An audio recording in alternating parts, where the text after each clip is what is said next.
As a new mother, Melania Trump marveled over her son, Barron. "The love. It's unconditional love," she told the Palm Beach Daily News in an interview published on her first Mother's Day. For much of her husband's chaotic presidency so far, Mrs. Trump has stayed out of Washington. Similarly, during Donald Trump's campaign, she remained in the background and did not display deep passion for any particular policy issue. But in the 2006 interview about her baby, she seems in awe. "It's a miracle almost, I could say, that two people can create," she said. "It's very, very special." Her first Mother's Day as First Lady is an important marker, perhaps more for Melania Trump than her predecessors. The reason she has given for not fully engaging with the duties of her office is her commitment to care for Barron. She has remained in New York so that he could complete the school year and has only sporadically held public events as First Lady.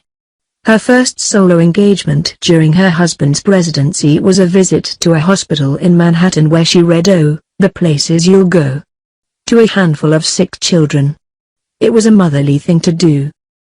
One of the handful of events she has hosted in the White House was a reception Friday for mothers of military veterans in the East Room. It began with President Trump promising his complete and total support to the military and mentioning his proposed increases in defense spending.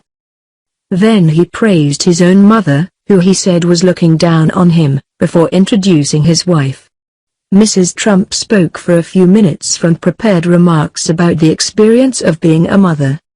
"As everyone in this room knows, mother is a title that claims your heart and changes your life forever," she said.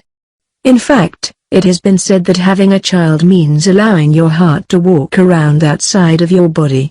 For the mothers of someone who has or is serving our country, this must be especially true." About 200 military mothers attended the brunch, where they enjoyed salad, sandwiches and sweets followed by performances by the Army Chorus and the Marine Band. Mrs. Trump is learning more about veterans issues.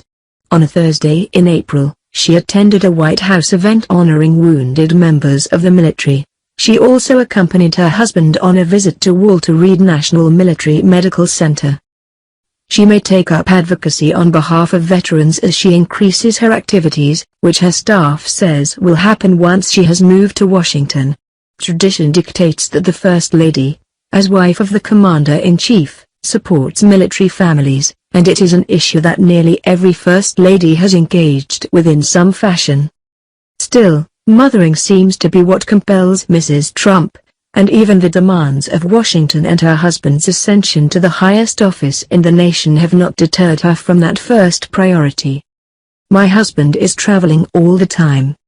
Barron needs somebody as a parent, so I am with him all the time," she told People magazine last year, adding that she helps her son with his homework and takes him to extracurricular activities.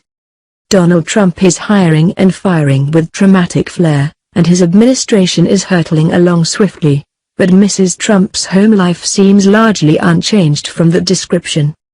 "She's a fierce wife and mother, a protective mother," said a longtime acquaintance. As she prepares to move to Washington, which the president has said will happen in 4 weeks, will her focus broaden? Former First Lady Michelle Obama also came to Washington reluctantly and worried about her daughters, who were slightly younger than 11-year-old Barron Trump. She instructed her staff to give her daughter's activities priority on her calendar and return to the White House residence by 3 p.m. most days to greet them when they came home from school. Still, within a year of her husband's taking office, she rolled out a campaign against childhood obesity as her first advocacy issue.